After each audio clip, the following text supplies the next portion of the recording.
அவரை விட பெரிய ஆர்கிடெக்ட் யார்? ஒருத்தரை பார்க்கும் போதே அவர் மனசுல இருக்கிறத சொல்ற. அவரை விட பெரிய சைக்காலஜிஸ்ட் யார்? புல்லாங்குழல் ஒலியால பசுக்களையும் கோபியரையும் கட்டி வச்ச அவரை விட பெரிய வித்வான் யாரு? உடல் ஆரோக்கியத்துக்கான குறிப்புகளை சொன்ன அவரை விட பெரிய டாக்டர் யார்? தர்மத்துக்காக யுத்தம் பண்றது தப்பில்லைன்னு சொன்ன அவரை விட பெரிய வீரன் யார்?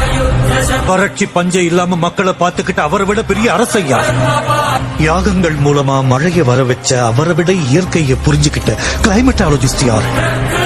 அன்கண்ட்ரோல்டு ஆர்பிஎம்ல சுத்துற சுதர்சன சக்கரத்தை கண்ட்ரோல் பண்ணக்கூடிய அவரை விட பெரிய கைனடிக் இன்ஜினியர் யார்? அவர் fighter, singer, teacher, warrior, what not. He's everything. His aura is eternal. He is more than God to me.